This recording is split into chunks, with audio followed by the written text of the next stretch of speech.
It's a little bit existential, but on your deathbed, it's going to be you and your thoughts.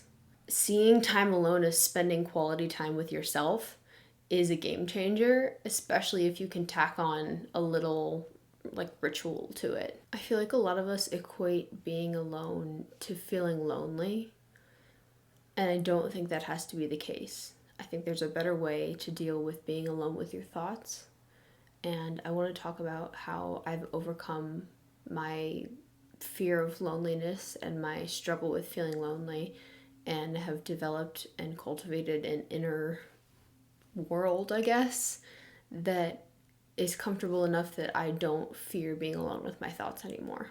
I get the impression that, especially for people in their mid-20s, like post-college, post-roommates, pre-living with partner, like you might be on your own for a while, that kind of era for a lot of people comes with the realization that you have to be alone with your thoughts a lot more than you expect to.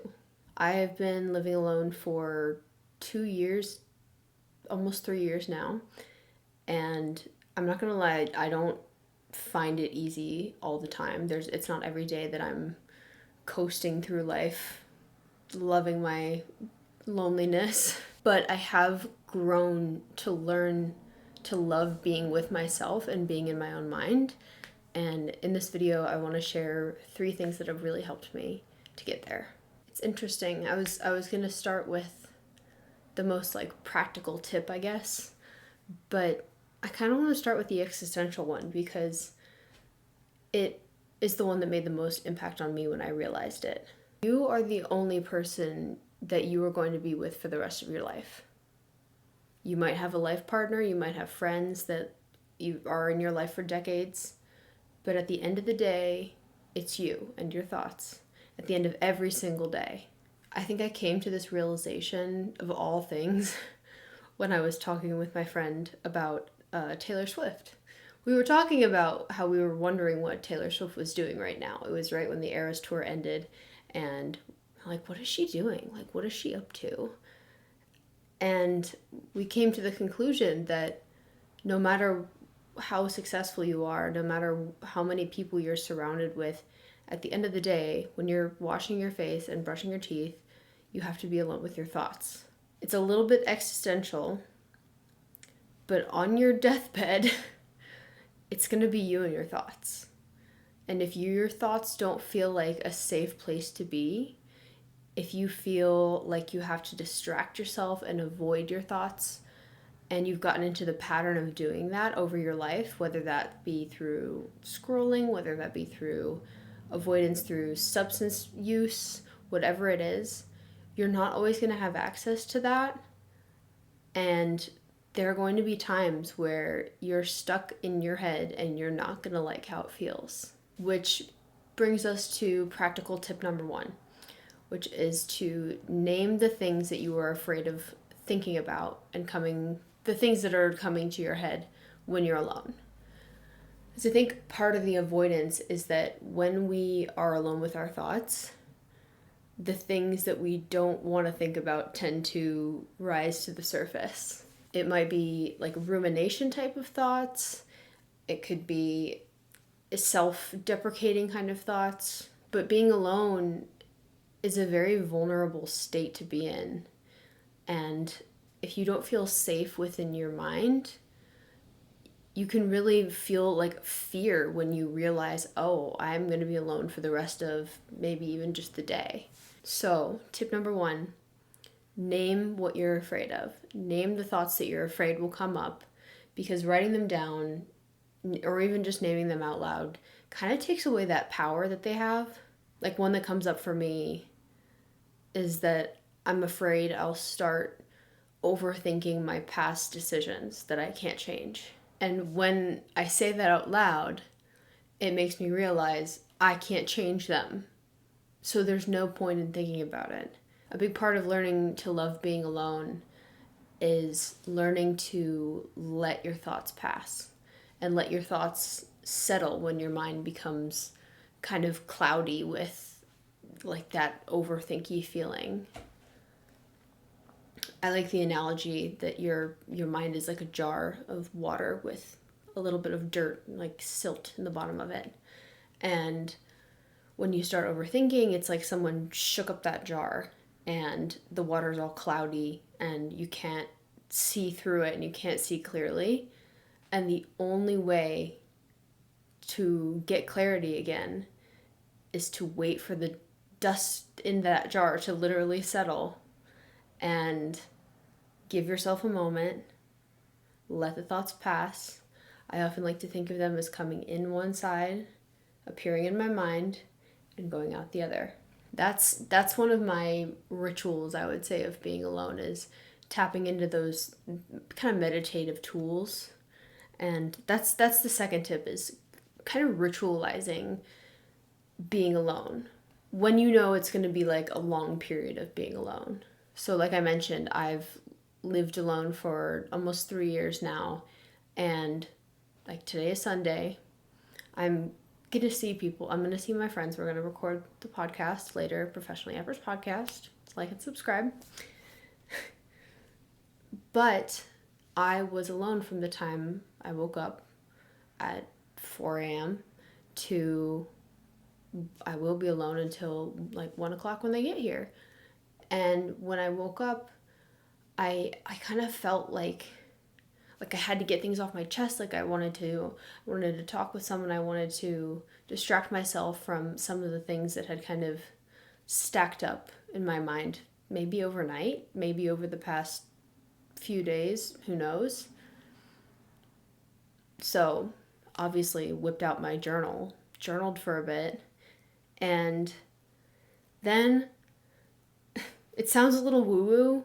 It really does. But saying to yourself, I'm going to spend quality time with you now, and doing something like lighting a candle, or I like to turn on lo-fi music because I can still like think even with the music in the background because it's so calm and chill and there's no words, obviously.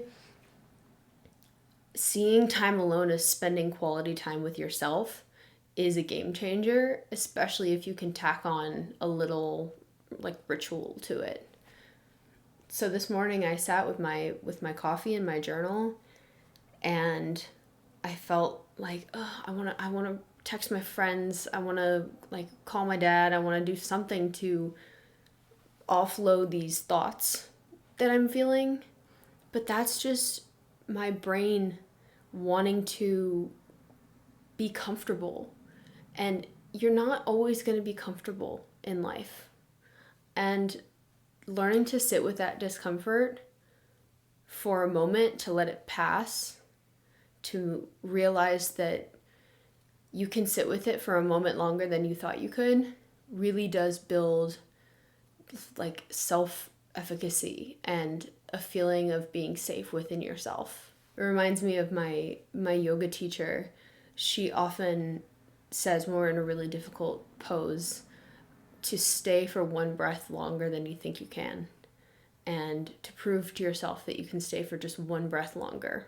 And I think that's a good way to think about being alone, is when you're feeling that really intense feeling of I need to be with someone because I'm lonely, is to just think, can I stay one breath longer with myself? Honestly, that's how you cultivate self-love, is to realize that you can trust the fact that you can get through hard thoughts when you're alone.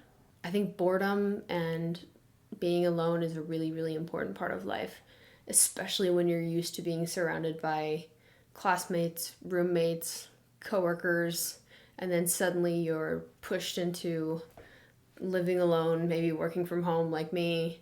It can be jarring. It can be jarring to have to spend so much time with yourself initially, but over time it really gives you the opportunity to get to know yourself on a deeper level.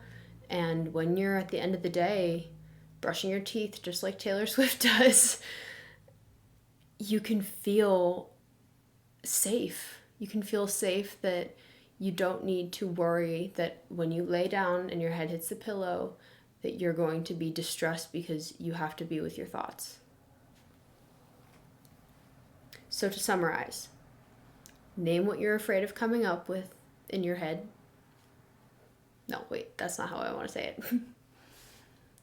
So to summarize, name the thoughts that you're afraid will come up to diffuse them of their power. Ritualize being alone with a mantra, a statement, like I love spending quality time with myself, lighting a candle, making yourself a little, like I like to make a seltzer with like grapefruit juice in it or something, I don't know. A coffee, and remind yourself that you are the person that you are going to spend the rest of your life with, and you have to be okay with that. There's no other way to be okay with that. There's no other way to live than to be okay with that. Once you start tapping into the parts of your mind and your psyche that you love to spend time with, you'll be able to access those more. And honestly, that's when you get those sparks of inspiration, those moments of motivation, those fresh thoughts, new ideas that come to you just seemingly out of nowhere, is when you feel like your nervous system is regulated, you're safe within yourself, and you can be present and enjoy life even if you're alone. So I hope that if you've been feeling lonely lately, or if you've been finding yourself doing distracting behaviors like scrolling, overeating, constantly reaching out to people, constantly engaging in activities to distract yourself, like even mindlessly doing chores so you don't have to think. It's a good skill to develop. It's a valuable skill to develop, being alone with your thoughts and enjoying your own company from a true, deep place.